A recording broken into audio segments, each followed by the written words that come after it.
तेजस्वी यादव जी बार बार कहते हैं भाजपाई के 3 जमाई, केंद्र सरकार के यानी 3 जमाई, सीबीआई, ईडी और इनकम टैक्स।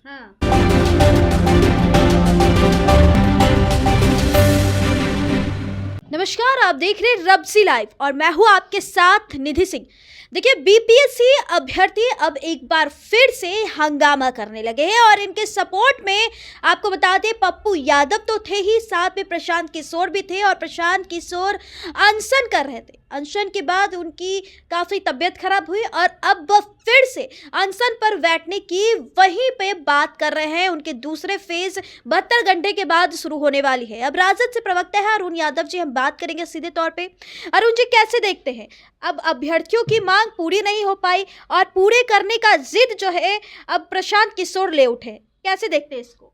देखिए, ये लोग जिद क्या लेंगे, ये बाजारू शिखंडी और सरकार के इशारे पर सरकार ने जो स्क्रिप्ट तैयार किया उस स्क्रिप्ट अनुरूप बीपीएससी अभ्यर्थियों के आंदोलन को तहस नहस करने का काम, अगर आंदोलन का गला घोटने का काम किया। स्क्रिप्ट देती अरुण जी तो क्या इतने दिन से अनशन पर प्रशांत किशोर बैठे रहते?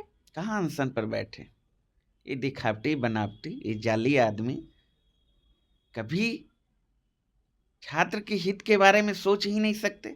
प्रोफेशनल व्यक्ति, ये तो सत्ता के इशारे पर सारा काम कर रहा है और आंदोलन का गला घोटने का काम किया और सारा चीज पब्लिक डोमेन में आ चुका है।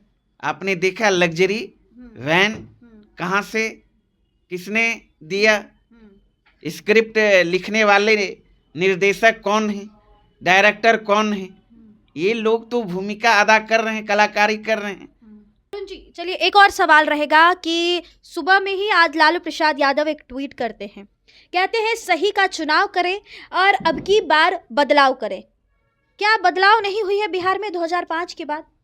2005 से लेकर अभी तक बिहार के मुख्यमंत्री नीतीश कुमार जी हैं और उसमें आप 17 माह का जो महागठबंधन की सरकार कह सकते हैं, जिस सरकार में हमारे आदरणीय नेता तेजस्वी यादव जी डिप्टी सीएम थे और उससे पहले 22 महीने का कह सकते हैं 15 टू 2015 में, उसके बाद अगर देखिएगा 17 साल तक भारतीय जनता पार्टी और जेडीयू गठबंधन की सरकार रही।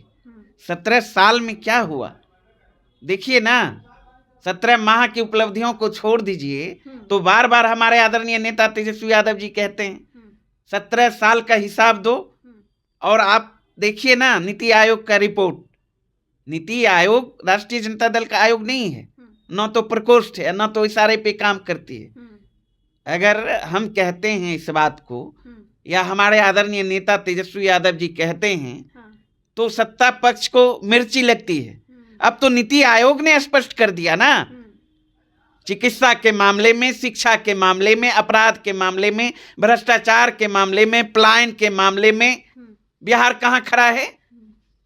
देश के अंतिम पायदान पर खड़ा है। ये कहने की जरूरत है क्या?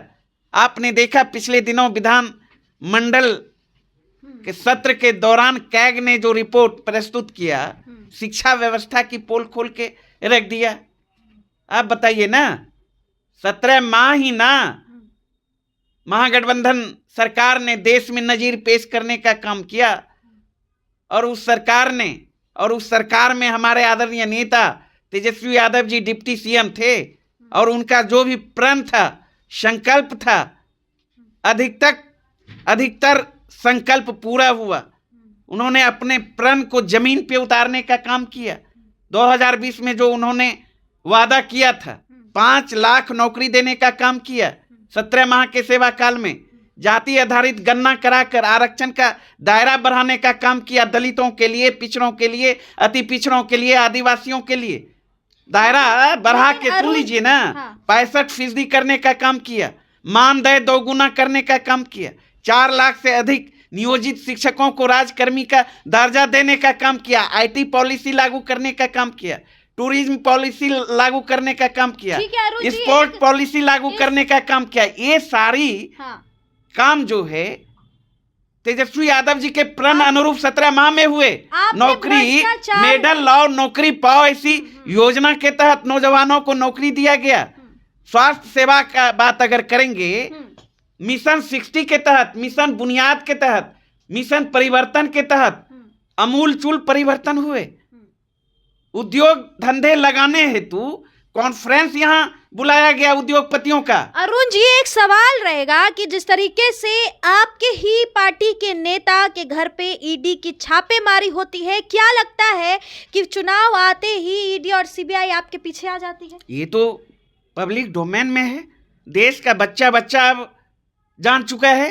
कहीं ईडी का छापा पड़े तो समझ जाइए उस राज्य में चुनाव है। हाँ। तो चुनाव तो है ही, लेकिन और चुनाव जब जब होता है तो विपक्षी नेताओं के यहाँ ही ईडी छापेमारी करती है। लेकिन इस पे भाजपा का एक सबसे बड़ा आप लोगों से सवाल होता है कि जब 17 महीने की शासन आप लोग चला रहे थे तो भाजपा पे ईडी और सीबीआई क्यों नहीं गई थी? वो हमेशा से क्लीन सीट रही है।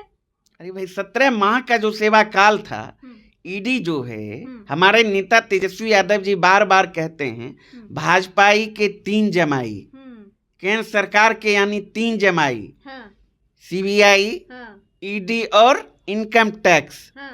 तो ये राज्य सरकार के अंदर की चीज थोड़े है। उस वक्त बिहार में आप लोगों की सत्ता था ना, आपको वहीं में ले चलता हूँ। बहुत अच्छा आपने सवाल किया। 17 माह का था सेवा काल, महागठबंधन की सरकार। महागठबंधन की सरकार बनते ही आपको पता होना चाहिए, नीतीश जी के नाक के बाल कहे जाते हैं विजय चौधरी जी, उस समय भी मिनिस्टर थे। उनके रिश्तेदार के यहाँ आयकर ने छापा मारा। ललन सिंह जो अभी केंद्र में मंत्री हैं, उनके संरक्षित ठेकेदार के यहाँ आयकर विभाग ने छापा मारा। जेडीयू के एमएलसी है ना राधाचरण सेठ, उनके यहाँ छापा मारने का काम किया। तब ना ये लोग घबरा के नतमस्तक हो गए और महागठबंधन से अलग होकर भारतीय जनता पार्टी के चरण कमलों में ये लोग अपने नीति सिद्धांत को गिरवी रख दिया। तब तो ये लोग ये अब एक आखिरी सवाल रहेगा कि दही चूड़ा आने वाली है, खरमास खत्म होने वाला है, नीतीश कुमार की स्वागत कर रहे हैं दही चूड़ा पार्टी में? देखिए, कुछ ऐसी चीज होती है, वो अलग मामला है। सुख हो दुख हो, वैचारिक लड़ाई अलग है, सैद्धांतिक लड़ाई अलग है, लेकिन एक व्यक्तिगत जो संस्कृति है, सभ्यता है, लोकतंत्र में जो खूबसूरती है, वहाँ क्या कहाँ दिक्कत है? लालू जी हमारे आदरणीय नेता और नीतीश जी का तो संबंध जगजाहिर है, बड़े भाई और छोटे भाई का है। और जितना सम्मान हमारे आदरणीय नेता नहीं, सुनिए ना, नेता तेजस्वी यादव जी चाचा के रूप में करते हैं, उतना तो आदर भारतीय जनता पार्टी ने नहीं करने का काम किया। आपको पता होना चाहिए निधि जी, रद्दी माल नीतीश जी को किसने बोला था पता है? अभी जो डिप्टी सीएम है 1 नंबर के, सम्राट चौधरी ने। मेमोरी लॉस दूसरे नंबर पे कौन? मैं बता रहा हूँ ना, मेमोरी लॉस सीएम किसने कहा था? सम्राट चौधरी ने। दवाई दिया जाता है नीतीश कुमार जी को, असमिया चूर्ण, किसने कहा था? मांझी जी ने। किसने कहा था बिहार का सबसे लुच्चा मुख्यमंत्री नीतीश कुमार है? वही 1 नंबर के जो आजकल मुरेठा खोल दिए हैं सम्राट चौधरी, उन्हीं के पिताजी ने। तो इस तरह के शब्दों का उपयोग कभी हमारे आदरणीय नेता तेजस्वी यादव जी ने नहीं किया। हम लोग आज भी उनका सम्मान करते हैं और सम्मान करते रहेंगे। अपमानित तो भारतीय जनता पार्टी ने उनका सबसे ज्यादा किया। प्रधानमंत्री जी ने क्या कहा था? डीएनए पे सवाल उठा दिया था, याद है ना? तो इसलिए हम लोग वैचारिक तौर पर लड़ाई लड़ते हैं। नीति सिद्धांत जो उनका है, जन विरोधी नीति, उनके खिलाफ हम लोग आवाज उठाते हैं, लड़ाई लड़ते हैं। चलिए, तो प्रशांत किशोर को जवाब और नीतीश कुमार को स्वागत में अब खड़े हैं राजद। कैसे देखते हैं इस रिपोर्ट को, कमेंट में जरूर बताइएगा। तब तक के लिए देखते रहें रब्सी लाइव। बहुत बहुत धन्यवाद।